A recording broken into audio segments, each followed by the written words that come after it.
Today the committee is taking evidence again on the appointment of former UK Ambassador to the US, Lord Mandelson. And I wondered if our witnesses could introduce themselves for the record. I'm Chris Wormald, I'm Cabinet Secretary. Olly Robbins, Permanent Under Secretary at the FCDO. Thank you very much for coming, both of you. I wondered if it was just fair, just to people just tuning in, let's just put this in context. As Sir Olly, when it came to the appointment of Lord Mandelson, you commissioned the vetting and were Lord Mandelson's line manager. And Sir Chris, you were responsible for the due diligence. The Prime Minister appointed Lord Mandelson, and I think everyone has agreed that the system for direct ministerial appointments is inadequate, and it's been changed. So I'd like to take this in a logical order, and I'd like to start with questions in relation to the vetting process and then go to due diligence, and I will come back and ask some questions about the open source and due diligence, if that's all right. And then at the end, I think we have a suggestion as to how the process could be improved. Claire. Yeah, sorry, just before, so just for absolute clarity, I was appointed Cabinet Secretary on the 16th of December and Lord Mandelson was appointed on the 18th of December. So the processes we're going to describe mainly happen under my predecessor, Simon Case, and then I'm there right at the end. But I will answer across the entire period. And just while I have the floor, and I'm sure everyone takes the same view, obviously anything relating to this issue and Mr. Epstein, our first thoughts are for the victims, and I know the committee would share that view. Certainly. We did, when arranging these hearings, we did ask for someone who could come and answer our questions, and we made clear the sort of questions that we wanted to ask, and obviously you were chosen as being the appropriate person to answer. We actually suggested Darren Tierney, who was the former head of propriety and ethics, who ran the process, but I think it was thought that it was better that you came. Yes. Thank you very much, and we'd agree with you as a committee that our thoughts are with the Epstein victims in all of this as the background. So Olly, first of all, could you set out the normal process that the FCDO uses to appoint an ambassador? Of course. So what we would normally do is advertise the job across the diplomatic service, often, though not invariably, open to the wider civil service for appropriately qualified candidates. There would then be a pretty standard-looking civil service panel interview. For our most senior jobs, we often involve external people in that interview process.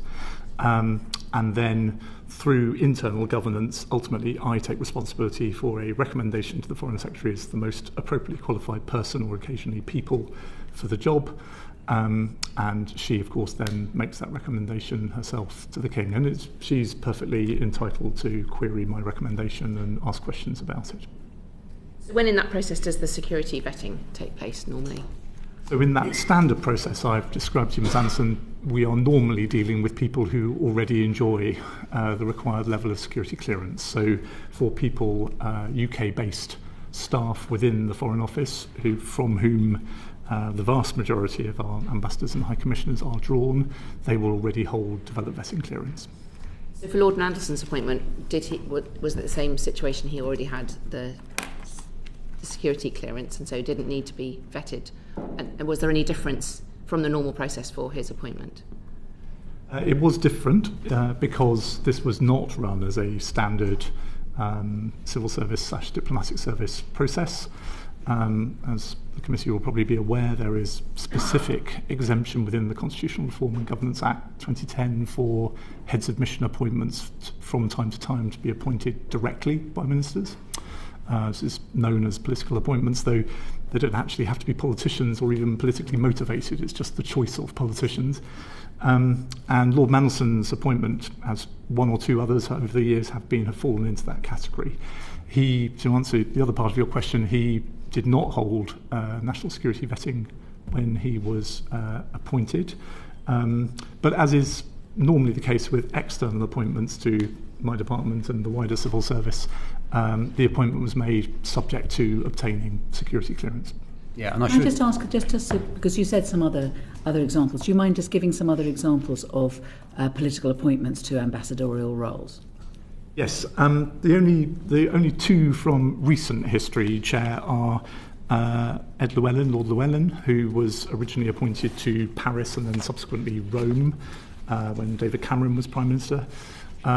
George Hollingbury, Sir George Hollingbury, who was appointed as ambassador in Havana when Theresa May was Prime Minister, I think, although actually I have to double check who was Prime Minister at the time, but under the last party in power.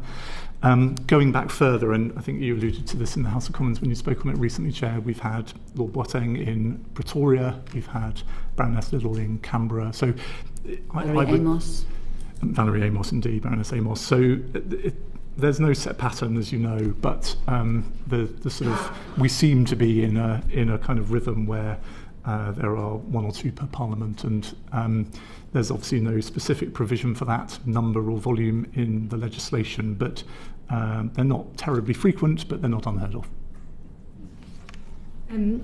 Just in relation to this point, in the two recent examples that you gave, was the vetting clearance process completed before or after those appointments were announced?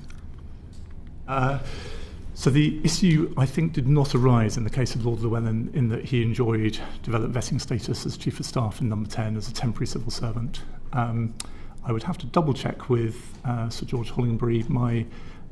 My educated guess is that it would have been a very similar process to the one we follow with Lord Mandelson, i.e. that an appointment was made subject to the achievement of vetting clearance. You're right about that. Yeah, and if I can add, it may be helpful. When we're making appointments from outside the civil service, which happens obviously a lot more regularly than it does for ambassadors, the normal thing is for the security clearance to happen after appointment but before the person signs a contract and takes up post.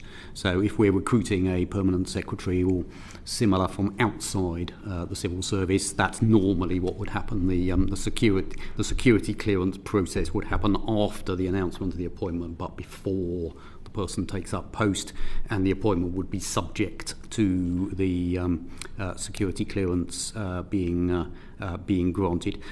Just while we're talking about differences, although the processes for ambassadors are very similar for civil servants, they are actually different in one other regard, just so I've said it.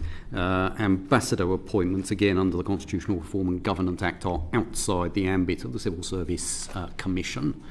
So that's the only other difference in the appointment process, and again that is set out specifically in the Constitutional Reform and Governance Act.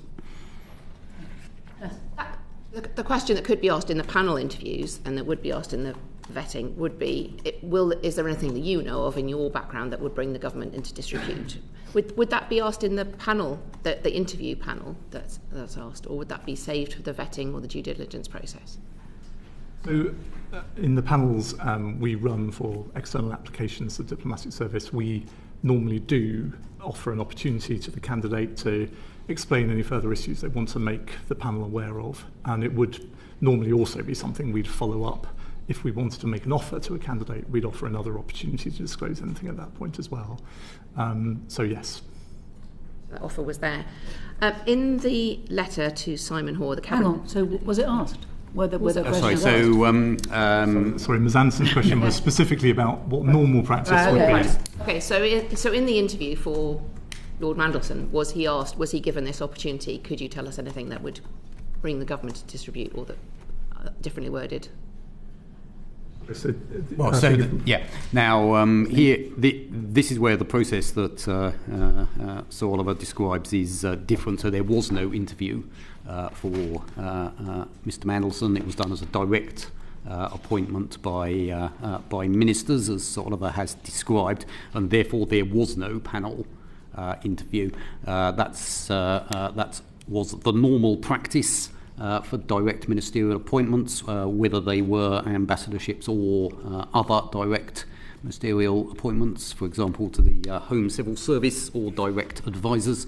And in the in the letter that I sent to PACAC and copied to this committee, that area is one of the changes that we are making to the direct ministerial appointment process, so that we effectively replicate what would normally happen in a panel interview for direct ministerial appointments, where there is a minuted conversation with the candidate in which the same questions you would normally ask in a panel interview about conflicts of interest, about anything that the candidate wishes to raise that might bring the government into disrepute, etc., are replicated in a direct ministerial appointment system, and that's one of the changes we have made to the process since Lord Mandelson was appointed. Right. Okay, so for this appointment specifically, Sir Olly, the Cabinet Secretary said that a thorough process to understand and consider Lord Mandelson's private interest was carried out as part of the usual ambassadorial appointments process. So, therefore, there wasn't the panel interview. So, who carried out that assessment, and did they decide any mitigations were required to prevent any conflicts of interest having had that assessment? An external appointee to the senior reaches of the service will always be asked to fill in a conflict of interest form. Very happy to share a copy of that standard form with the committee if it would help. It's an opportunity for the candidate to set out the issues that they think that might actually raise or potentially raise or perceived as raising a conflict of interest. That process was completed in Lord Mandelson's case, and his appointment was subject to him performing that process, going through that process with us. The way in which we then discuss with him any of those perceived conflicts obviously is a confidential matter between him and us, but the process was followed rigorously. You say us, who was it that carried out that? So that's for his employer, i.e. the Foreign, Commonwealth and Development Office. Was it you? Who did it? There were. He submitted his form. Yep. That was assessed in the usual way, and I did indeed have a conversation with him before he took up his appointment. And for that, can I just bring Sir John just for a moment? Just quickly on the question of avoiding conflicts of interest, why was he not asked to relinquish his shareholding in Global Counsel? This was honestly the hardest bit of the process for both of us, because Lord Mandelson was a founder of the company. It's a private company without traded stock, and so whilst he was confident that he could conduct his role as ambassador without giving rise to a conflict, we wanted to make sure we managed and mitigated that possibility in some particular ways. So I did put in place some measures to do that with him, which we added to actually as time went on, because as he then tried to find ways out of the shareholding, which he was actively trying to do with Global Counsel, we were able then to put in place an extra guarantee that he was not in fact going to be benefiting from any upside in those shares as his employment with us continued. I mean, did the mitigations include ensuring that he was unaware of particular clients of Global Counsel or work being undertaken? Yes. So how did that work? We managed this through his office in Washington and with advice from my HR department. Can I ask one other question about conflicts of interest? I mean, you've talked about financial conflicts of interest. Is there room on the form for putting in conflicts of interest in relation to friendships? No, it's not a sort of reputational conflict that's being targeted by that form chair. It's about reality or perceptions of economic and financial conflicts. Okay. Sorry for that. Sorry, conflict of interest slightly more broadly than economic. For instance, if Lord Mandelson had been a trustee of a prominent environmental charity and had been working on pursuing Britain's environmental agenda in Washington, he would have declared that to us as well. And a final question on that part of the process. So before you had that interview, would it be one in which it was up to Lord Mandelson to declare anything, or would you go to that interview having done some work on what was in the public domain and to question him about? On conflicts of interest specifically? No, that process depends on the candidate disclosing themselves things that they think are of potential or actual risk. Obviously, if he had not raised his shareholding in Global Counsel, I would have queried that because I was well aware of it. But there isn't a sort of proactive duty on the employer to seek evidence and intelligence to put to the candidate. This is a process that depends upon the candidate having a shared interest with the department in managing and avoiding conflicts. Niles, I think that Afra's got another question. As long as I'm not interrupting you. Thank you. During this conversation that you had with him, were you aware at that time that in his previous roles he'd been sacked as Trade and Industry Secretary in 1998 for failing to declare an interest-free loan that he'd received from someone whose businesses were being investigated by the department at the time, that he'd been sacked in 2001 after attempting to broker a British passport for a wealthy donor to the Millennium Dome project with which he was involved, and that he'd been criticised on numerous occasions as the European Trade Commissioner for accepting hospitality from companies on whose commercial interests he was in the process of ruling. And did any of those come up in the telephone conversation you had with him? I knew Lord Mandelson's CV, and not what you usually put on your CV, I would imagine. And if I may, while I want to make sure with this committee that we don't give Lord Mandelson any preferential treatment versus any other FCDO employee, I do also have a duty of care to him and confidentiality towards him, which means I don't want to treat him any worse than any other FCDO employee. So I think the substance of the conversation between him and me around his conflicts of interest needs to be between us. I was well aware of his background. I was well aware of the issues that you described from previous in his career. As I've answered Ms Anderson, the process depends upon Lord Mandelson and others in his position being open with us about the things that they fear could draw his employment into conflict of interest disrepute. And I'm confident that we were thorough about that from a conflict of interest point of view. Chair? Yes, go. To link up the 2 points that have been made by Fleur and Afra, you have a system based upon self-declaration and you're dealing with somebody with a track record of not declaring.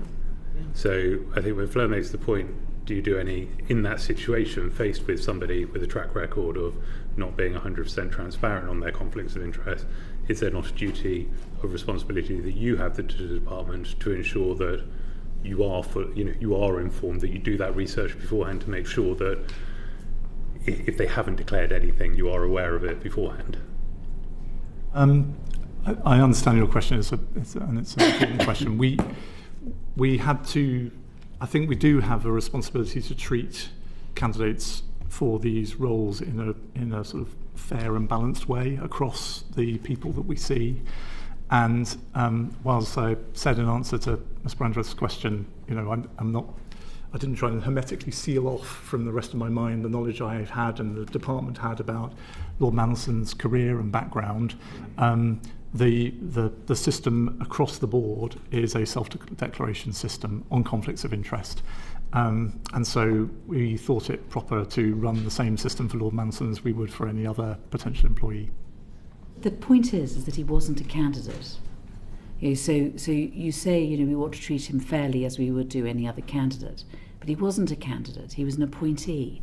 And that does make things different, doesn't it? Excuse me, appointee. But if we were bringing in, we have brought other people in, even in my time here, in senior roles from outside, and we have conducted the conflict of interest process at exactly the same point in the process. The foundation of it seems to be they have a form to fill in, you take it in good faith that they're filling it in correctly, and then you check what it is that they've said. So if they've admitted anything, no one's looking outside what's on the form.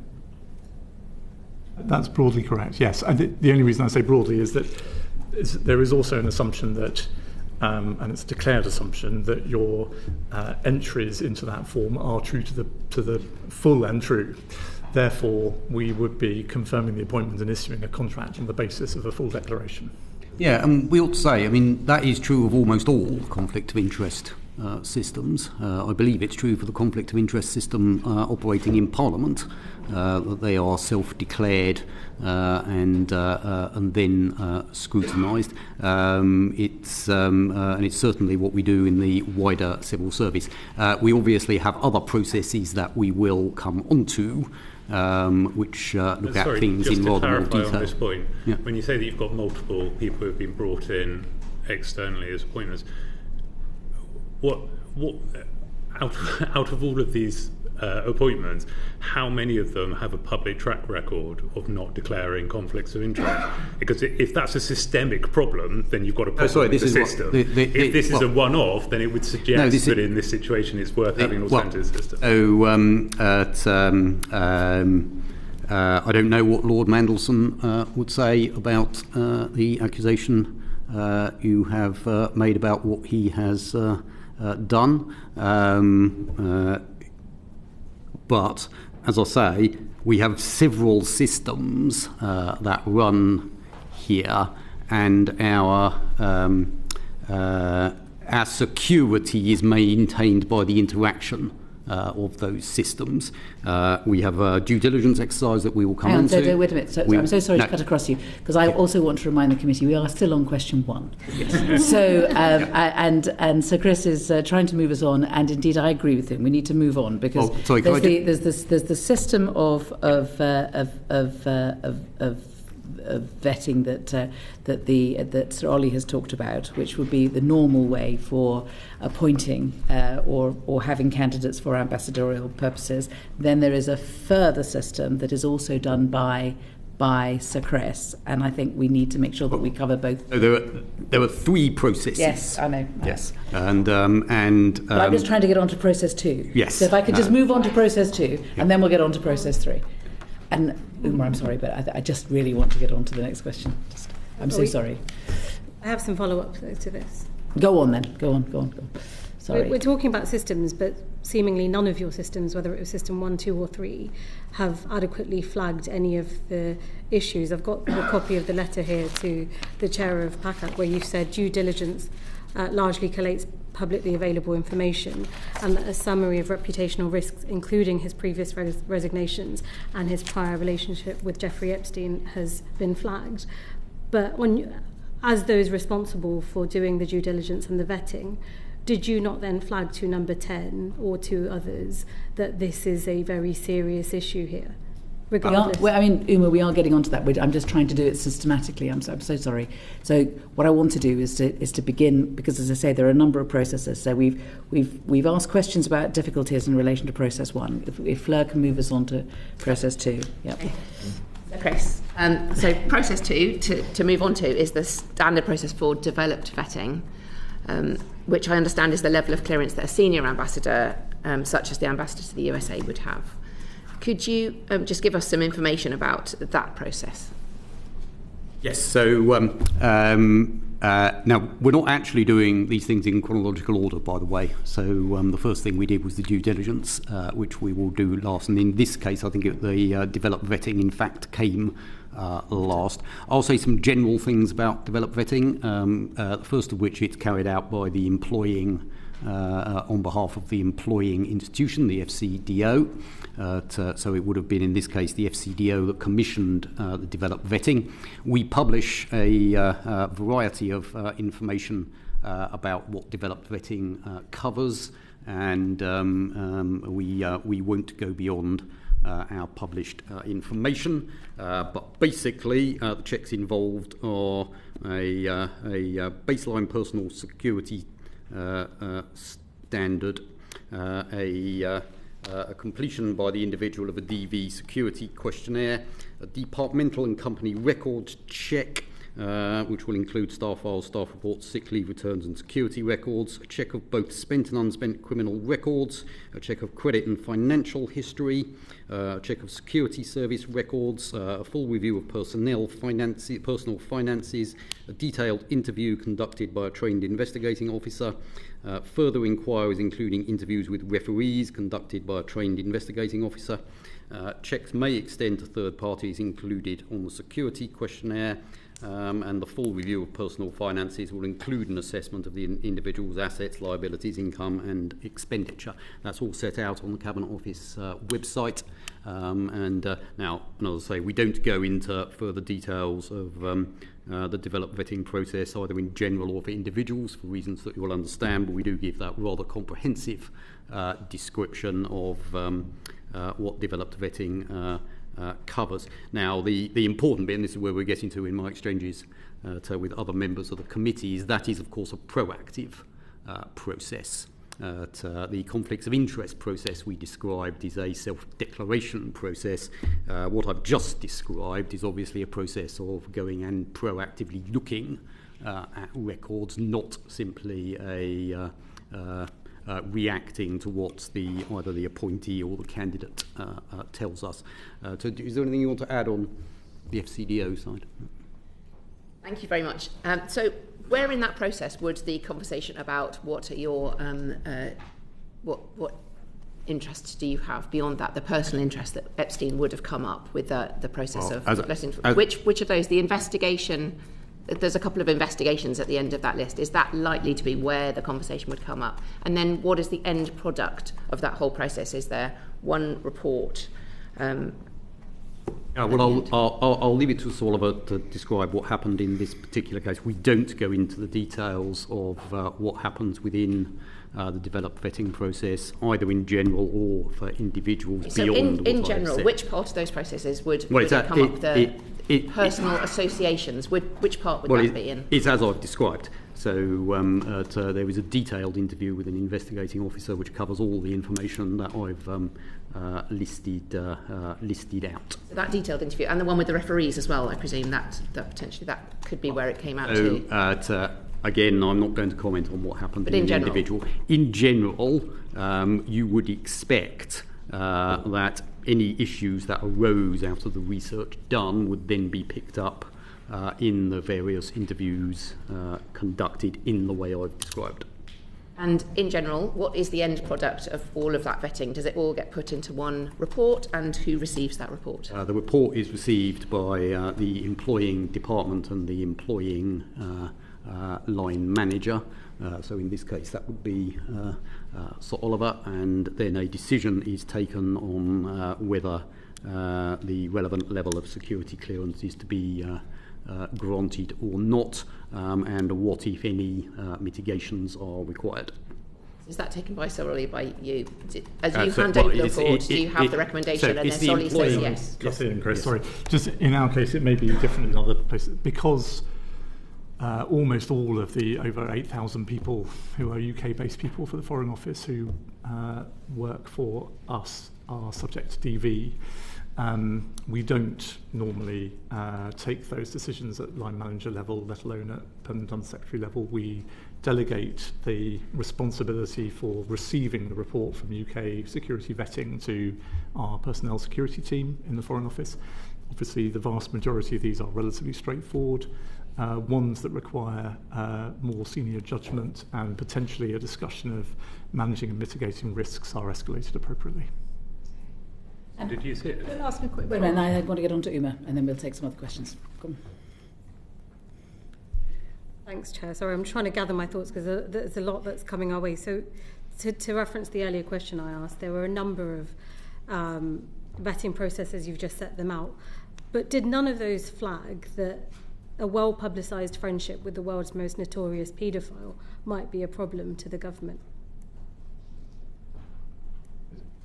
Well, may I, Chair? Because I think what Chris was getting at earlier is, if I, approach this chronologically, back before Lord Mandelson was announced as the appointee, there was a process which Chris will be happy to talk to done within the Cabinet Office to make sure the Prime Minister was aware of Lord Mandelson and the issues around his appointment. There was then a process of clearing his conflicts of interest, which the Employing Department oversaw, which we've talked about. And actually in parallel with that process, we also went through the standard UK security vetting, national security vetting process for DV.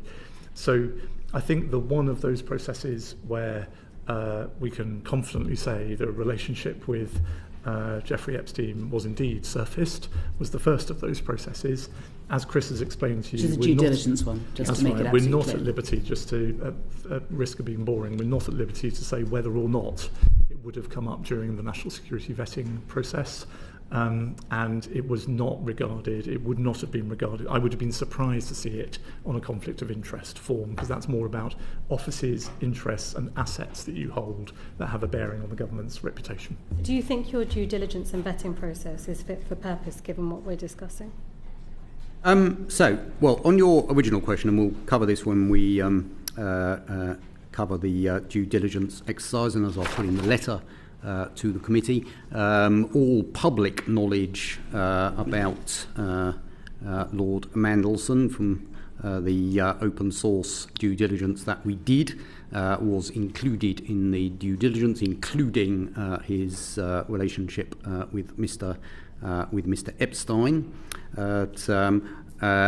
Was that fit for purpose? Well, we believe it could be improved. And that is what. That's an understatement, well, isn't it? Secretary? No, because the issue over which Lord Mandelson had his was withdrawn from Washington was information, and the Prime Minister set this out very clearly. That was not available to us at the time that the due diligence was done. The Prime Minister has been on the record about this and has explained exactly why he took that decision. So there are two issues here. There is the process, and as I say, we believe the process can be improved, and indeed we have improved it. And there is what information was available at the time, and the issues over which the ambassador was withdrawn from Washington was based on information that was not known at the time. Do you have any other questions, Uma, before I move on to others? Can I suggest then, in light of your answers, thank you both, that perhaps associations with well-known paedophiles are flagged for any future appointments, because none of your processes seem to flag it as an issue? That's not correct. So as you'll see from my letter, we'll get on to my letter, Lord Mandelson's connections with Lord Epstein were flagged in the due diligence exercise that the Cabinet Office carried out. Absam. No, sorry, not Absam. Sorry, Afra, I beg your pardon. I just wanted to touch on that to do with the due diligence, but also had a couple of quick questions regarding the earlier conversation. But since we're talking about what came up during the due diligence, I mean, publicly available information at the time was that Mandelson and Epstein had kept a notoriously close relationship, and that in June 2009, Mandelson had stayed at Epstein's townhouse in Manhattan. That would have coincided with the time that Mandelson was UK Business Secretary, and also the time that Epstein was in prison for soliciting prostitution from an underage girl, a child. Both the FT and The Guardian refer to further examples of Mandelson and Epstein communications during 2009, 2010 and 2011. There are pictures of Mandelson shopping with Epstein in the Caribbean, also emerged prior to Mandelson's appointment as ambassador. And the Financial Times and the Daily Mail in 23 and 22 reported on a photo that had emerged of Mandelson celebrating a birthday at Epstein's apartment in 2007. These dates all occur after Epstein being charged in 2006 with soliciting prostitution, and after 2008 when he was pleaded guilty to charges of soliciting prostitution from a person under the age of 18. So I'm just wondering, because in my opinion it is absolutely deplorable that we would have somebody with an attitude towards women and girls in such an important and significant position within our representing our country.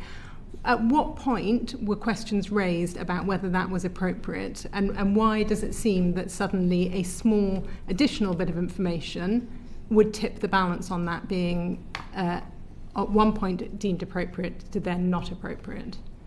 Yeah. So the due diligence process has effectively two parts to it. There is the identification of information and then there is judgment.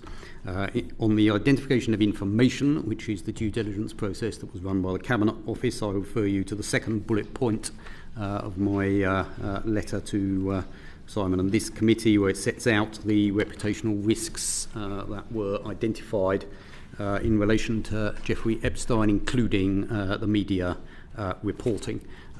There's then a judgment about whether to make the appointment or not.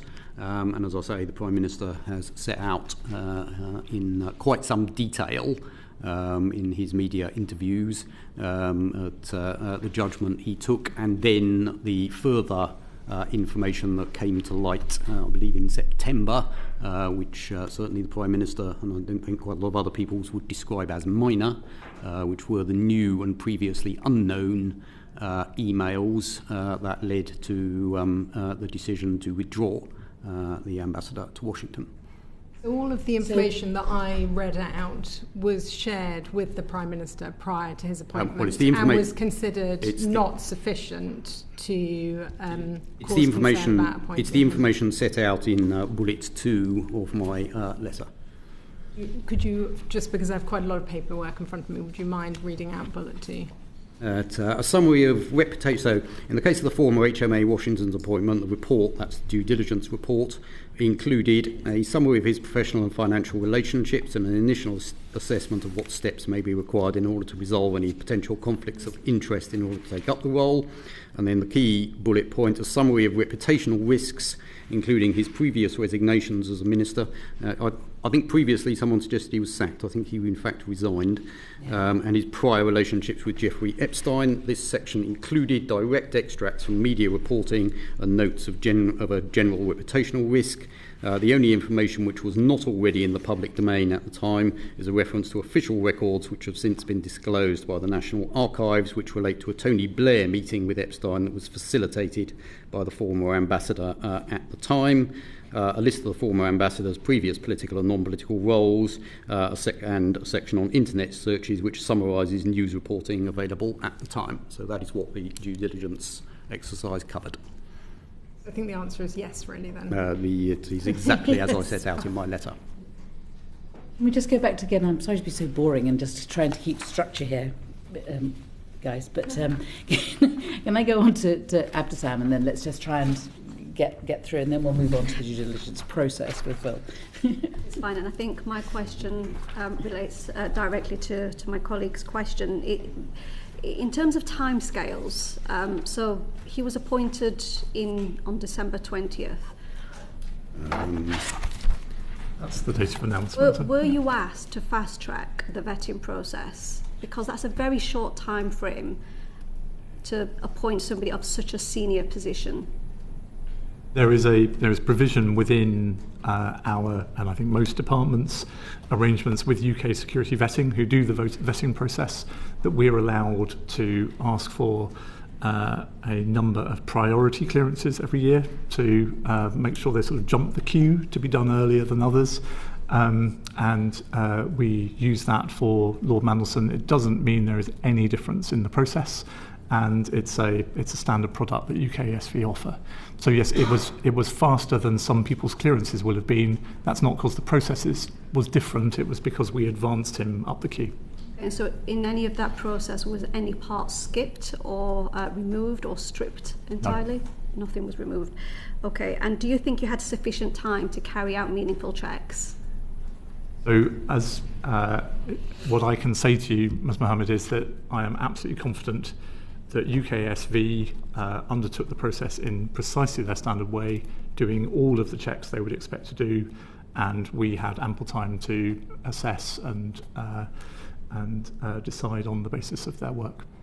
And given that he was eventually appointed, came to position in February, were you satisfied at that point that the information that was already in the public domain would not cause any potential reputational embarrassment? So, at risk of sounding like a pedant, that wouldn't have been a judgment for me to make as part of the vetting process. The important decision on that had already been taken some time before, when it was decided to appoint him. Yeah. Phil, I know some of the ground that you were going to cover has already been covered, but do you mind just filling in the holes? Yes, thank you, Chair. Most of my questions will be for yourself, Sir Chris. And you spoke to your letter to the Chair of the Public Administration and Constitutional Affairs Committee, which set out a little bit of the due diligence process that the Proprietary and Ethics team carries out. What is the purpose of the due diligence process? Right, it is to inform decisions about reputational risk. And as I say, it's very important to see the three processes working in tandem. Due diligence, open source due diligence is something that we regularly do for external appointments. And what it does is, what any excellent journalist or excellent parliamentary researcher could do. It looks for the open source information that is about the individual. It turns it into a easy to read report, and it is there to inform the decision maker of the reputational risks you might run and might need to mitigate were you to make the appointment. So it is not a decision-making thing. It does not make a recommendation. It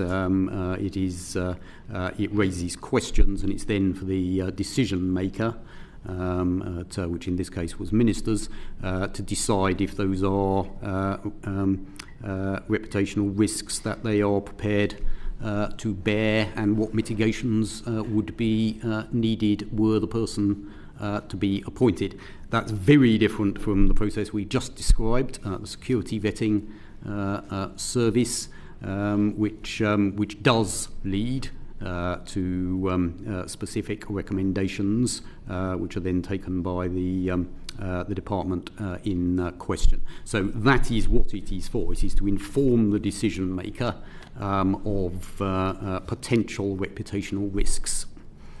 Is it possible that somebody has due diligence done on them by the team in the Cabinet Office, and therefore a decision is made once that is concluded that they don't then proceed through the vetting process? Well, as I say, the two things are completely separate. If your question is, are there occasions when somebody might look at a due diligence report and decide they do not want to proceed, that is certainly possible, yes. And what is the skill set of the individuals who are conducting the due diligence that is done within the PE team? Well, it's the Proprietary and Ethics team in the Cabinet Office that normally does it. They do this on a number of occasions and become very skilled at it. But as I say, what you're doing is an open source search that would be very similar to the type that an investigative journalist could do, that a parliamentary researcher could do, that indeed anyone with the appropriate skills could do. There is nothing that goes into those due diligence reports, and in this case, except for the one piece of information that I read out earlier, it is by definition publicly available information. Now, you spoke to your letter. Can I just show it a moment? So there's a skill set involved in actually winkling out the information, but isn't there also a skill set involved in asking the questions and getting an answer and getting the truth out? I mean, isn't there a skill set there? Do you have people with that? So the due diligence exercise that we do, and as I say, we do this in a large number of cases whenever we're appointing externally to senior roles. That does not involve an interview with the individual. The interview with the individual comes as a part of the processes that we were describing earlier. It is an open source search of what are the reputational issues relating to that individual. The individual is not brought in and questioned by that due diligence process. We described the processes in which people are interviewed previously. In your letter to the chair of PACAC on the 30th of October, you mentioned that there'll be the introduction of a standard requirement for due diligence to be carried out. Yeah, so... What does that mean? Right, and why wasn't there a standard requirement beforehand? So beforehand, and this has been, as far as I can see, the precedent for quite some time, there were a set of checks that were recommended for these types of appointment, which we have just described. It's the conflicts of interest, it's security vetting as appropriate, and it's the due diligence exercise. When we looked at this case, and I think this is set out in my letter, we believe that process can be strengthened, and we've published, which was attached to my letter, new guidance that will be applied across the civil service, and Sir Oliver will be introducing similar to arrangements for ambassadors to have a much more clearly set out process, and it's set out very clearly in the guidance that we've published, and sets out exactly the steps that ought to be undertaken for any direct ministerial appointment, whether it's an ambassador or not. I won't read the whole thing out because it's pages, but it's set out for you in that guidance, which is on gov.uk. Just to be clear, before this new process is instituted for direct ministerial appointments, we're saying there was no standard guidance around what there was guidance which largely sets out what I've said. It sets out the checks that should be done. We thought that guidance could be strengthened, and we have done so, I believe, quite considerably in the guidance that we have just published. Can we see the old guidance? Yeah, I think it's on gov.uk as well. No, it's not.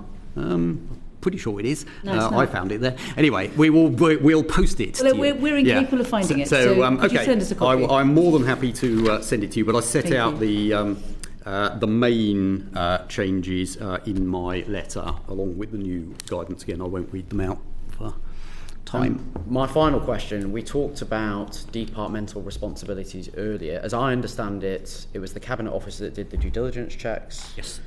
Why was it the Cabinet Office, and why wasn't it done by the appointing department in the Foreign Office? Because in this case, the appointing minister was going to be the Prime Minister, and the Cabinet Office is the department of the Prime Minister.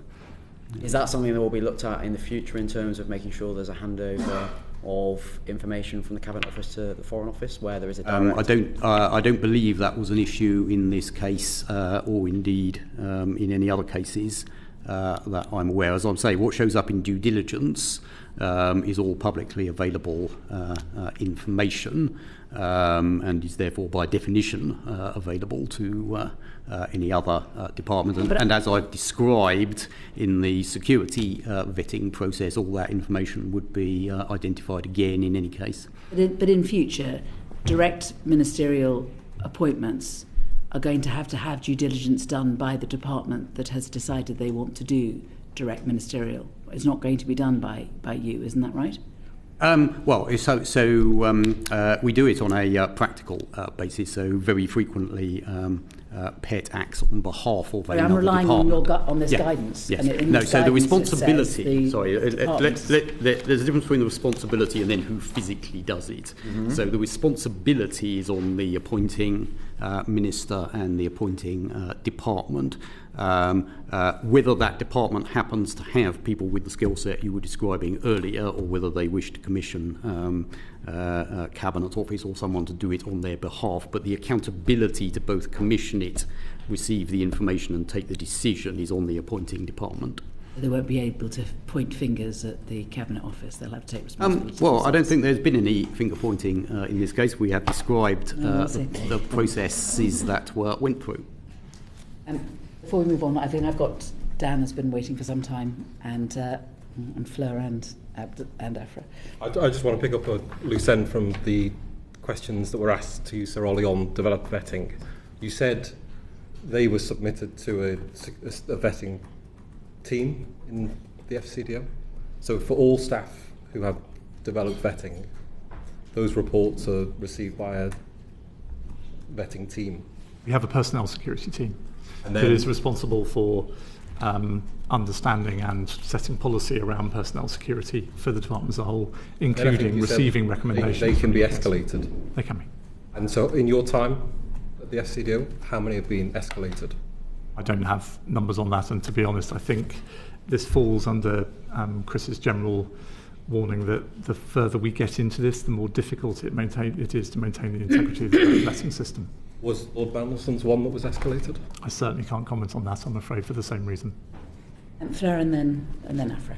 Thank you. Having read the changes, it is hard to know what the changes are in this new document because I can't see the old one, but there's a process in here which is about a fireside chat. So if in the direct ministerial appointment in Tier 1, at a certain stage, if there are concerns raised, there is the provision for, in reaching a decision, the minister or senior official may wish to conduct a fireside chat to discuss the requirements of the role.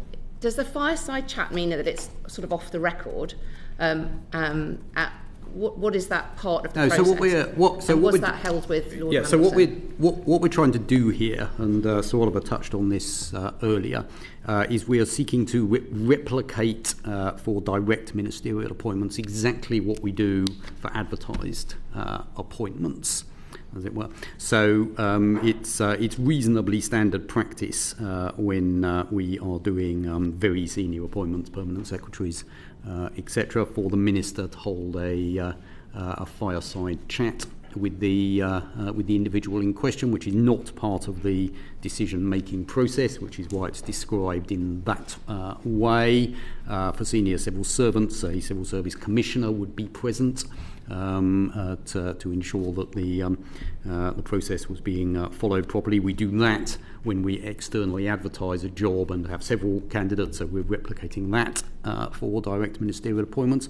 And likewise, as we described earlier, and this is the other big change, when there is a panel interview, questions about conflicts of interest, about any other issues that the candidate wishes to bring to attention are part of the interview and are therefore recorded, and the answers are recorded as a part of the interview process, and we're replicating that for a direct ministerial appointment. So as it were, that part of what would normally be the interview process takes place will take place in direct ministerial appointment situations too. So what we're really trying to do with our new guidance is, I say, replicate for direct appointments all the processes that go on for advertised appointments and bring the two completely into line. That does not give you perfect defence for the reasons that we were discussing earlier. It's still based on the information that is available at the time,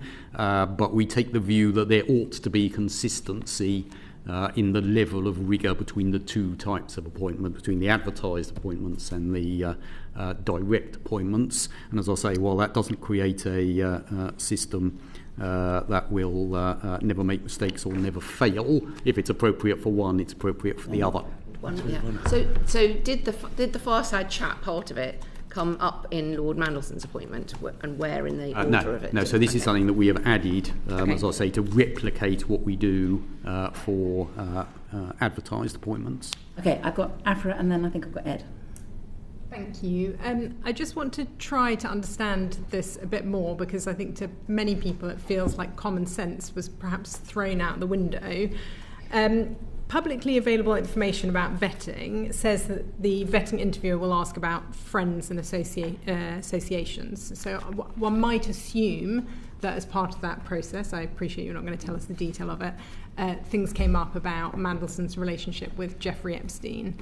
In the due diligence process, we are aware that publicly available information, which I've read out some of it already, will have come up about Mandelson's relationship with Jeffrey Epstein.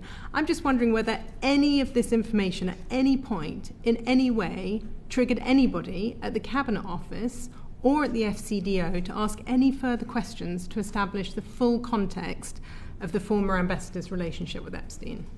Well, as I said before, where there are two things that happen in these processes. There is the process of fact-finding, which is what I've described, and then there is the process of judgment as to whether the issues that have arisen are material to the appointment. The issues you're raising are in the second category, and as I say, the Prime Minister has already explained in really quite some detail in media interviews and elsewhere what he did, why he did it, and then why he withdrew. That really isn't good enough. I mean, it really isn't good enough. Let me just come in behind Afra on this. Look, at the time when there was due diligence, right, when you were looking at what's publicly available, if he'd come before us, we would have looked in the internet, we would have Googled, and we would have found that Channel 4 had done a documentary, The Prince and the Paedophile, which clearly highlighted Mandelson's links with Epstein. We would have given consideration to what was in the Financial Times and the Guardian reports in June 23, which referenced the JP Morgan internal investigation, and I think which gave the most damning of all, which was when Epstein was sentenced in 2008 to 18 months imprisonment for soliciting an underage girl. Peter Mandelson goes and stays in his flat, his townhouse in Manhattan in 2009. And at the time, Peter Mandelson's business secretary. So we've got the business secretary staying in the townhouse in Manhattan of someone who's been convicted of paedophilia. Now, my question is, you find this out, presumably you've got a researcher who can do what, my researcher did, and you find this out. Did anybody ask him about this? I mean, and when did anybody ask him about this? Well, as I say, I've probably gone as far in answering this question as I can. The Prime Minister has described, as I say, in quite some detail the decisions that he took and why he took them. And as I say, the questions you are raising are about the judgment part of this exercise, which, I'm not asking questions about that. What I'm asking about is not the judgment, because as you've said, it wasn't your judgment, it was the judgment of the Prime Minister. What I want to know was the Prime Minister let down? Was the Prime Minister told that Epstein had stayed in Mandelson's flat? Sorry. That Mandelson had stayed in Epstein's flat in Manhattan in 2009 when Epstein was serving 18 months for paedophilia. Was the Prime Minister told that? And was the Prime Minister told what Mandelson's answer to that challenge was? Because if the Prime Minister wasn't told that, we can hardly say, pass the blame on to the Prime Minister for not using his judgment. What information was he given? Nobody is passing blame anywhere. I'm simply factually describing what happened, and that question is also one that the Prime Minister has been asked and answered on the media, and I believe he has said that he does not believe he was let down either by the process or by anyone involved in the process. I think that was his answer on the 15th of September on Channel 4 News. Did the FCDO have a different view about who should be recommended for the posting?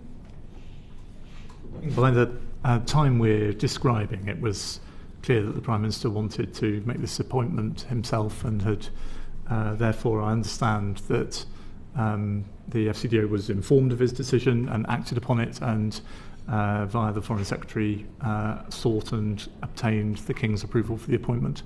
But we were, in this particular case, as Chris has explained, the Prime Minister took advice and then formed a view himself, and we then acted on that view.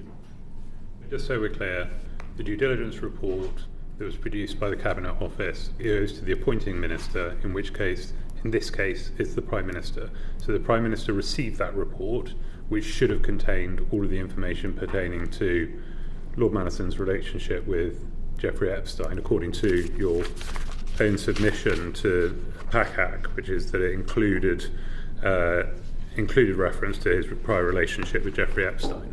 So the Prime Minister got a report that outlined that relationship, and as the appointing minister, he then makes a decision on whether or not this person is suitable for that appointment based on that report? I'll answer in the general rather than the specifics of the case. I've set out in my letter exactly what the due diligence report covers.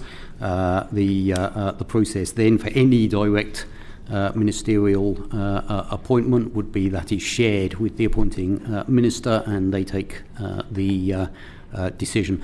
Just to correct something that was said earlier. I appreciate you talking in the general, but just to the specifics, your own letter to back out says that the due diligence report included reference to his relationship with Jeffrey Epstein. Yes, that's the bit I read out. And confirmed that the report goes to the appointing minister, who in this case is the Prime Minister. So and a section of internet searches which summarises news reporting available at the time. Yeah. So exactly even as if we're set talking out in the in my generals, letter. in the specific in this case, the Prime Minister did receive a report that highlighted that relationship, and it was up to him to make a decision based on the information. For a direct ministerial appointment, that is the process. Now, I think is really important for us to be clear about, and I'm sorry to keep wanging on about this, but was the Prime Minister told that Peter Mandelson had stayed at Epstein's Manhattan townhouse in 2009 when Epstein was in prison for soliciting an underage girl? I've said as much as I'm going to say about the content of the due diligence report, Why can't you tell us that? Why can't you tell us that? In my letter. Well, so for the long-standing reason that we protect advice that goes to the Prime Minister, I've actually gone a long way in describing what this due diligence report covered as set out in my letter, and that is as far as I can go. Can you give us a list of the articles and the when you refer to the news reporting available at the time? Can you give us the list of the news reports that you sent to the Prime Minister? I've set out in my letter as far as I can go. If the committee is requesting full information, I'm quite happy to take that question away and see whether there are other things that can be shared. But as I say, I've set out in my letter the information that I can currently make available. Yeah, so question number one is, did you tell the Prime Minister about Mandelson staying in the Manhattan townhouse during Epstein being in jail? And if you can't answer that, or you can't give us the answer we want, then what media reports did you give to the Prime Minister so that he could at least read it for himself? I will consider whether there is further information that can be shared, and I will write to the committee. Anybody have any further on this? You wanted a question on this? Well, it seems to me like Sir Chris quoted the Prime Minister saying that he wasn't told when he was interviewed on Channel 4 News, but it seems to me you're telling us the opposite. No. I think the part of his interview you're referring to is the information that subsequently came to light of the new emails that no one was aware of at the point of appointment. I think the part of the interview you're referring to is when he's discussing that. I want to come. Yeah, all right, do come on. So, Chris, I would like to, and so Olly, I'd like to move on to specifically the new information that became available, which led to the departure of Lord Mandelson as ambassador. Just to be clear, did he resign or was he sacked? He was withdrawn. He did not resign. I'm sorry? He was withdrawn from post. He did not resign. He did not resign, so he was sacked. As I say, he was withdrawn from post. Okay, so the new information which were contained in the emails, which were made available to Bloomberg, was that the first knowledge you had of their existence? It was when this issue arose back in mid-September, that was certainly the first I'd heard of such emails, yes. So the US administration that had the emails had never made available any information to you. It was only through the media that you found out. I certainly wasn't given information by the US government, no. Okay, so Bloomberg obtained the emails, I think on a Tuesday evening, and obviously the Foreign Office then analysed them, but they didn't tell the Prime Minister until after he had appeared in the House of Commons the following day to express his confidence in Lord Mandelson. Well, we received the material. We asked some questions about that material, which the Prime Minister has commented on in his public remarks. I can't speak to exactly what he saw at what point, Sir John, but Chris and I were in constant contact about it, and I was briefing the Foreign Secretary as to how we were pursuing the case. The issue here, I think, and it must have been apparent to you before the Prime Minister got up at 12 o'clock on Wednesday that this was pretty explosive. And did somebody not say to Number 10, hold on, just before you express your complete confidence in Lord Mandelson, there's something here you might like to be aware of? Well, Chris may be able to say a bit more about the process by which the Prime Minister has briefed Prime Minister's questions.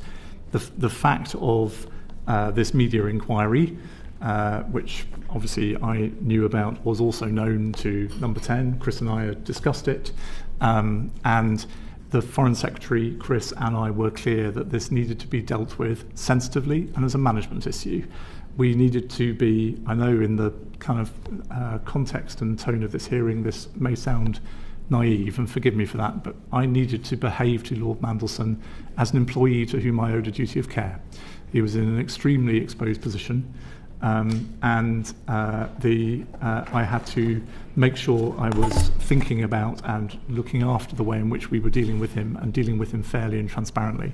So the way we did that was to make sure that we were asking him firm, rigorous, clear questions about the material, but not seeking to involve ministers in the detail of those questions and how we were approaching it, in order to avoid any sense in which he was being treated differently from other employees. So you're saying to protect Lord Mandelson, you gave no indication to Number 10 before Prime Minister's questions that you had come across information which might cause serious doubt as to the appropriateness of his position.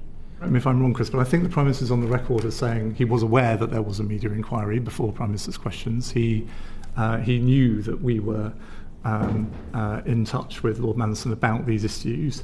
As I say, I was not involved in briefing him specifically for Prime Minister's questions, but I don't think it would be fair to say that Number 10 were unaware that we were in this dialogue with Lord Mandelson about this issue. But they then said that new information had become available after the Prime Minister had expressed his confidence. The emails were only published later on that day, and at the point that the Prime Minister stood up at Prime Minister's questions, Lord Mandelson had not had an opportunity yet to comment himself on the points that had been raised with him about the veracity and you had not told the Prime Minister that you had not told the Prime Minister at that stage that there were all of these emails in which Lord Mandelson was expressing his continuing support and friendship for Jeffrey Epstein.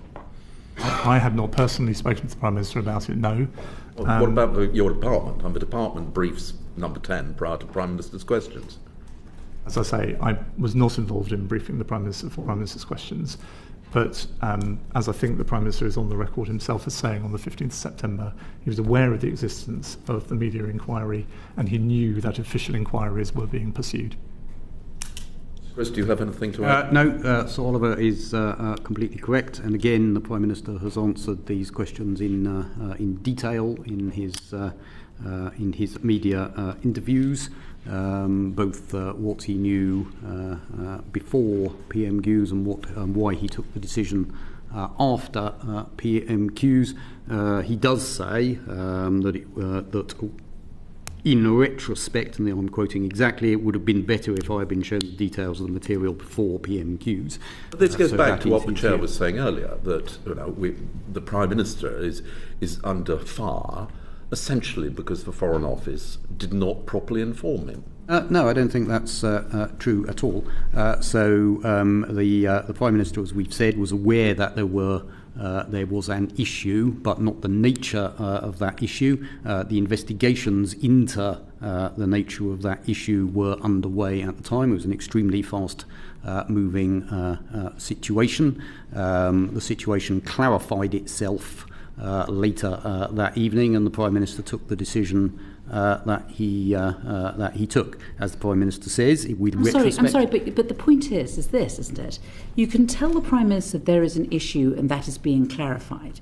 It gives the Prime Minister no idea as to how serious that issue is.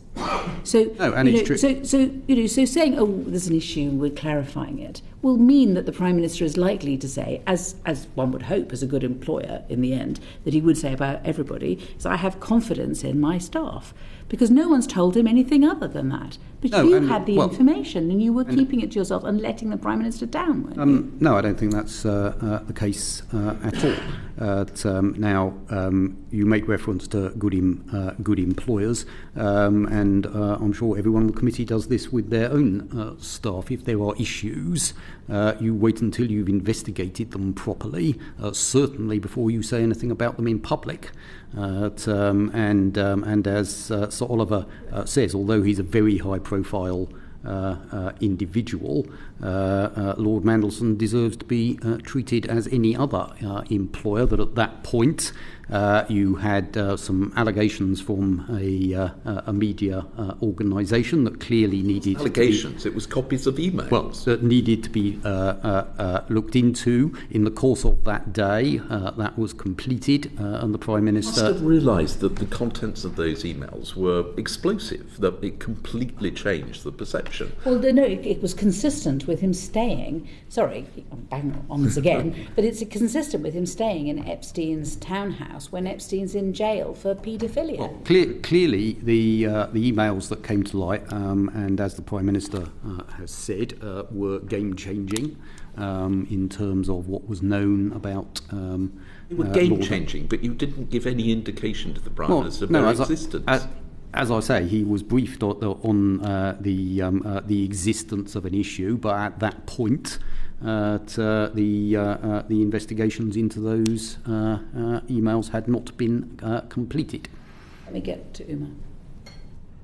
Just to disclose, I used to prepare the now Prime Minister for Prime Minister's questions when he was leader of the opposition. So I'm asking a question in relation to that. Did you not think that it was part of your role to brief, if not the Prime Minister, the people who prepare the Prime Minister for Prime Minister's questions, that the allegations in these emails, or the allegations that Bloomberg News had, were pretty serious, because he was going to be on live telly expressing full confidence in one of the employees of the Foreign Office?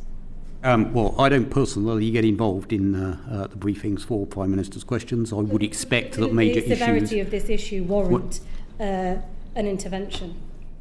As I say, I don't get involved in the briefings for Prime Minister's questions. You would expect, given that it was a major news story at the time, that would have come up in the way that you describe. But I come back to, and I think the Chair made the point, that while investigations are underway, you do have a duty of care towards your employees about what you say in public when investigations are not completed. Now, as I've said, and the Prime Minister has been very clear about this, he believes that with the benefit of hindsight, it would have been better if he had seen the emails prior to PMQs. Just wanted to clarify exactly what information had been shared with Number 10 and what hadn't. You've expressed that it was shared that there was an issue. As I understand it, a letter or an email communication was received from Bloomberg that included excerpts of the emails between Mandelson and Epstein. Was this letter or this email, whichever format it came in, shared in its entirety with Number 10 prior to PMQs? So the FCDO had received, you had received information from Bloomberg's. So the bit of the story I can swear to is that we received from British Embassy Washington, we being headquarters in London at the FCDO, received from British Embassy Washington the communication from Bloomberg in advance of PMQs, and it's on that basis that we then went back to Lord Mandelson and posed questions to him about the veracity of the allegations. And excuse me for reaching across a couple of questions here, but again, at risk of sounding both pedantic and naive, we didn't even know for sure at that stage, of course, that Lord Mandelson accepted that these emails were truly his emails. So we owed him a duty of at least seeking to establish that he recognised these emails and that he thought it was plausible that he had sent them. We did have that information, Ms. Brandreth, before PMQs, and it was on that basis that in advance of PMQs we had gone back to Lord Mandelson and posed questions to him about these. So can I clarify, did you share that information that you'd received as an email with number 10 in its entirety? Not a conversation, not a there's an issue, but did you forward or share that email? I personally did not. But did somebody from the FCDO? Not that, well, certainly not to my knowledge. So perhaps you can say if you did share that information with anybody beyond yourself and the immediate people that it was sent to. I sought the kind of advice on an issue like this that you would expect. HR, legal. I made sure that my boss here was aware of what I was doing and the way I was approaching it. And I also made sure that my political boss, the Foreign Secretary, was aware that I thought this was best handled as a management issue, and that was the basis on which I went back to Lord Mandelson. And is that the same as your understanding? Yeah, and I would turn to the point that we are talking about our employee here. So when you also the Prime Minister's employee. I mean, we've discussed the fact that he was the person who made the decision to appoint Lord Mandelson. But he's an employee of the Foreign and Commonwealth and Development Office as a civil servant at this point. And as I'm sure, as I say, you're all aware from being employers yourself, when you receive a set of allegations, you give people the chance to reply, to say, no, I didn't send those emails, or those emails are not correct, or whatever. And that process, as Sir Oliver has described, was underway at the point of PMQs, but had not completed. But I do return to the Prime Minister's statement on Channel 4 News, where he makes his view clear. With hindsight, do you think that it was a mistake to take this primarily as a managerial issue and not a political issue?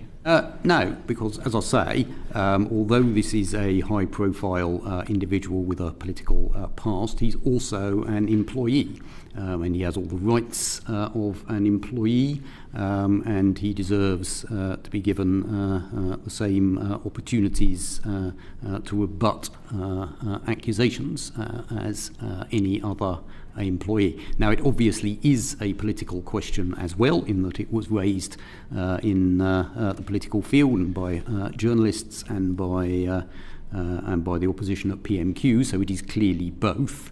But there is no point when we can say this person ceases to have the rights of an employee and to be dealt with duties of care and what everyone would expect. Are they an employee? At no point is that disengaged. What we're asking you is, why on earth didn't you just alert the Prime Minister to the seriousness of the allegations? I don't think there's very much we can add to what we've said already. He was alerted to the issue. He's made clear that with hindsight he wishes he had seen the detail of the allegations before PMQs. The problem that I'm dealing with, and you know, I suspect a lot of people out there are struggling with, is this idea that the emails constituted materially different information that would have resulted in Lord Mandelson not being appointed. I think I certainly look at this, and hopefully any rational person would look at it and go, you have somebody who has a long, close and deep relationship with a known paedophile. That makes them suitable for the appointment. Staying with them in their townhouse while they're under investigation and being prosecuted for being a paedophile, that still makes you sentenced. They were 18 months in prison. Still makes you qualified for this appointment. But maintaining the relationship afterwards suddenly makes you unsuitable for the appointment. And, I mean, all of this could have been avoided if at any point anyone turned around and went, do you know what, actually, let's not appoint somebody who has a really close known relationship with a convicted paedophile. Well, as I say, the Prime Minister has answered all these questions, including, and he set out in quite some detail, why the information that came to light in September was substantively different from that was available at the time of appointment. Okay. I think you've got I have two just final questions on this section.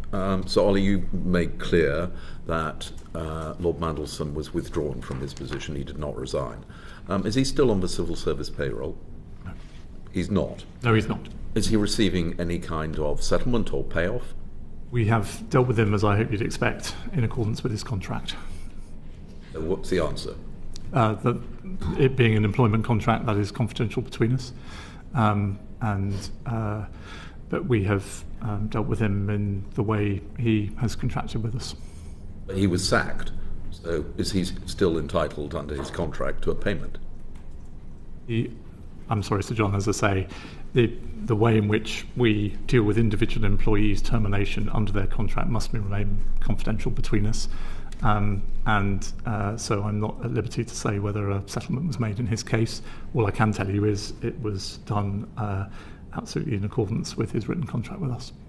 Okay, so the Foreign Office is not going to give any information as to whether payment was made to him? Any implications of his termination will be reported in our annual report and accounts, but the termination payments below a particular threshold, I think it's £100,000, do not get itemised. Those above generally, it's £300,000. Those above £300,000 generally do. We will follow our normal process. Yeah, I think Fleur has got one final question on this. Yep, I think we could all conclude that the system failed along there. So we're now trying to look at whether we can trust the system in the future. So looking at those changes, looking at what went wrong along the way. Just part of the system to look at for one last time is the part between the appointment and starting work and then everything being found out. Was there any stage at which then the Lord Mandelson came back again to say there have been some changes? I know when I was a minister, I filled in all these forms. At the end of it, it said you have to go to your permanent Under-Secretary if there's anything that changes along the way. It's over to you. There were changes clearly in what came out rather than what actually happened here. But did Lord Mandelson ever come back to you, Sir Olly, to say there have been some changes along the way about this issue of relationship with Jeffrey Epstein or anything else? The nature of my management conversations with Peter Mandelson, I think, I'm afraid, do have to stay between us. What I would say is that nothing was disclosed to me that gave me cause for concern about the decisions that we have discussed today. Okay. And which part of the process do you think is the bit that went wrong the most? Me? Yes, so we went through the different parts of the due diligence, the security vetting, the additional vetting, the reliability, the no fireside chat, the reliability on someone to disclose after that. Which part of that needs to be changed the most? I think, hopefully, it's pretty strongly implicit in my letter to the Chair that the way I have agreed with the Foreign Secretary that we will take account of the Cabinet Office's guidance on direct ministerial appointments and the way we will formalise the way in which this process is done for any future cases probably implies pretty strongly those areas where we would want to do things differently. And that takes us neatly on, actually, to something which I think is missing from your letter to us. And that's this. If you're going to formalise the process, then it's our strong view that between the appointment and someone taking up their post, there's a training period. And we believe that alongside many other committees, when it comes to a direct ministerial appointment for ambassadors, that this committee should be given the opportunity of questioning such people. And can I just give you the arguments? The first thing is, PACAC does interviews of the Standards for Public Life Chair. The Culture, Media and Sport interviews the chair of Ofcom, the BBC, the Charity Commission. The Treasury Committee interviews everybody who's going to be on the Monetary Policy Committee. We're asking, and we thought we had an agreement from the former Foreign Secretary, that anyone who is a political appointment to an ambassadorial role comes before the committee before they begin the job. And the former Foreign Secretary said that Lord Mandelson was going to come before us, and then he never did. And to make matters worse, there was briefing that we'd had an opportunity to quiz him over breakfast in Washington, which from our recollection was 15 minutes when he was on the phone, and there were other people in the room anyway, and it was hardly the time for us to be asking him questions. So don't you think that if you're going to improve the process, that you should include us and our good sense in questioning some of the people who might be given political appointments in the future? Because at least our questions and the answers, whether they're truthful or not, will be on the record. Thank you, Chair. And look, I read, and more importantly, the Foreign Secretary took note of what you said in the House about this, and we've thought about it very seriously, I promise. The difference between these appointments and the ones that you lay out are, with respect, the list you gave me are independent office holders. These are people who are mainly created by statute to take public decisions on behalf of the people.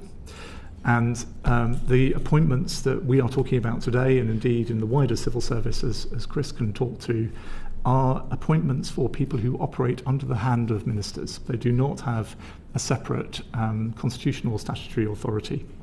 And so our minister's view is that distinction needs to be preserved, that whatever background and by whatever process someone is appointed to, a sort of confirmatory hearing, though I know you haven't used that word, but doesn't work for these appointments when they are speaking under the authority of ministers. What the Foreign Secretary is completely committed to, and I am too for what it's worth, is that where this committee wants to hear from heads of mission, by whatever route they have been appointed, we should do our best to make sure that after they have taken up their posting, they're available to do that. Now, the reason I say after they've taken up their posting is where I think there may be a very slight extra difference with diplomatic appointments is, as again, this committee will know well from your travels and your conversations, there can only be one ambassador at a time. And the risk for HMG is if there is a full and thoughtful hearing between a designated ambassador and this committee, whilst they're in the public domain as announced as going, but while there is a sitting High Commissioner or ambassador at post, is it makes it very awkward for His Majesty's representative to do their job. And so we would, my ministers will continue to make sure that wherever possible we meet these committees' needs for briefings and hearings with individual senior heads of mission where those are important to you, but I don't think they can go as far as you're asking. It wasn't a problem when the previous committee interviewed Sir Ed Llewellyn, and it wasn't a problem when previous committees interviewed Baroness Amos. I mean, there have been political appointments in the past. It is different, a political appointment. And given that it's a political appointment, it is right, I think, for the public to see why there has been a political appointment as opposed to a civil servant being given a particular position. And as I say, given that the appointments process has hardly been ideal until now, and you're looking for changes that could be better, we would have Googled. We would have Googled and we would have asked him questions and we would have got some answers, truthful or not, but those answers will be before the public, and we would be in a much better position than we are now if you had just included us as you said you were going to. Your basic point about making sure that in how we do any such appointments in future, candidates or appointees are given on-the-record opportunities to disclose to us or a panel of us any future reputational vulnerabilities is very important, and I completely agree with it, and that is part of why I wrote to you separately following on from Chris's letter to PACAC. Where ministers are in a different place, Emily, is they think that, and my recollection is Ed Llewellyn came before this committee after he'd taken up his post as HMA Paris, not before, and that is because we are anxious for confusion to the host government, undermining the position of the existing head of mission if there is somebody before this committee doing their best to expound the government's view about the importance of the relationship and issues in often big and complex relationships for our most senior appointments, but there is someone sitting at post attempting to conduct that relationship who is a different person. Okay, I'm negotiating here.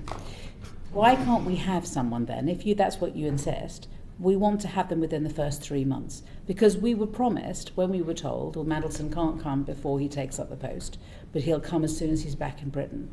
He was in Britain a lot, and we never saw him. He never came before the committee, and we couldn't hold the Foreign Office to the promise that we'd had that Lord Mandelson was going to appear before the committee. So I'd like to have an undertaking from you today that we're going to, if there's any further political appointments to ambassadorial roles, that at least the Foreign Affairs Committee gets to speak to them within the first 3 months and get having the job. I cannot give you that guarantee, but only, Chair, because as you know, decisions about whether I, let alone ambassadors, appear before you are for my Secretary of State and not for me. I hear you clearly, and you will have, of course, an opportunity to quiz the Foreign Secretary herself on some of these issues before too long. All right, well, we'll ask her. We've just got a final question about the Chinese, and I think, John, were you, or was it Richard was going to say? Sorry.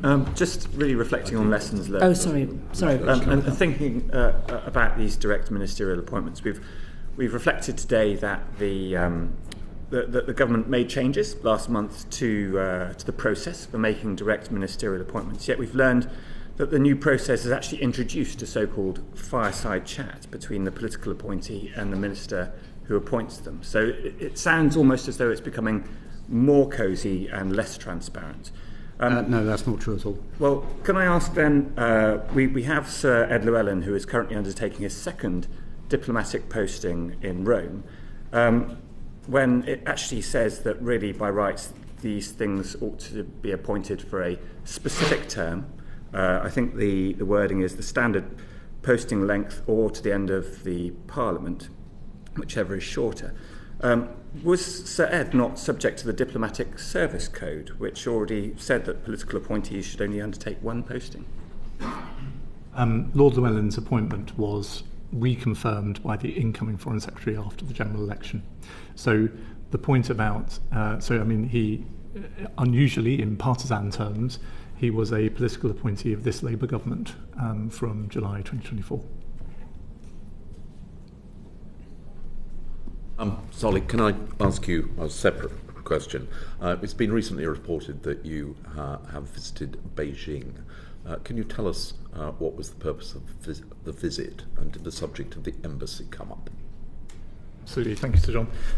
Yes, my first ever visit to China, which was an important experience for me, honestly. It's one of our largest networks around the world. And the purpose of my visit was both to see the embassy in Beijing and talk to the team there, of course, to have engagements with the authorities in Beijing. I then went on to Shenzhen, was looked after by our consulate in Guangzhou, and then went on to Hong Kong and spent a really valuable last leg of the trip in Hong Kong, still seeing that despite all the difficulties, and they are of course legion, that is still a different and interesting and potentially unique relationship that the UK has with China through Hong Kong.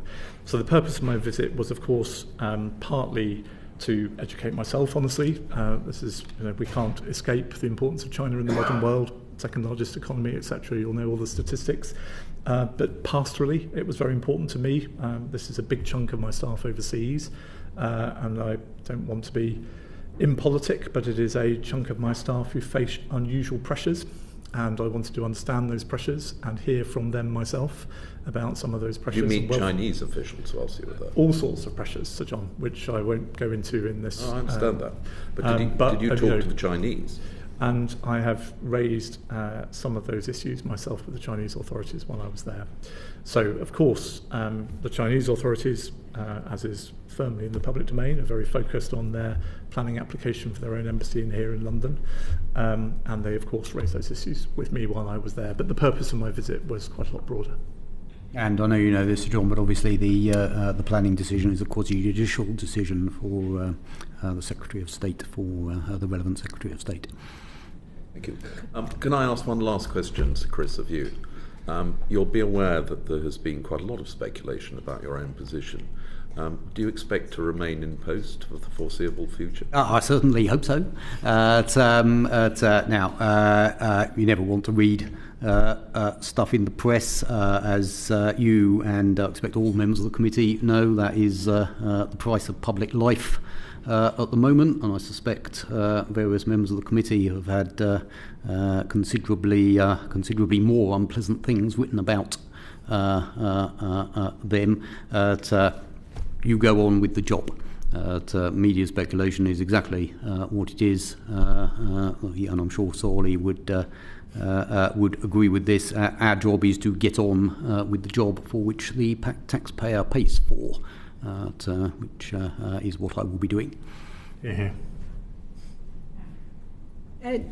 Just wanted to go back to the question that Sir John had asked around the Chinese embassy. A spokesman for the Chinese Ministry of Foreign Affairs seemed to threaten the UK last month if their super embassy planning application wasn't approved.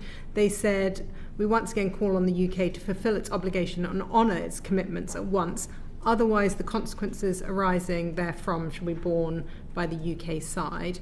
I just wondered, in these conversations or meetings that you might have had when you were out there, whether they indicated what those consequences arising might be. No, not with any clarity. They're clearly very focused on it, and I'm not surprised they've made a big investment there. It's important to them, and of course, at some level, it's important to us that they have a serious ability to represent themselves here in the UK. That's in our interests. There is, whilst the planning application is, as Chris has reminded us, completely separate from our own concerns to make sure our platform in Beijing is well supported. It's in our interest that they understand that we want that properly established and looked after as well. So I'm not surprised they're very focused on it. They did not make any specific threats along those lines, and of course, had they done so, I would simply have reminded them that this question is for the Housing Secretary and not for me. Unless anyone has any other questions, that's it. Can I finish by thanking you both very much for coming? It's been a really important session, and I hereby close the session.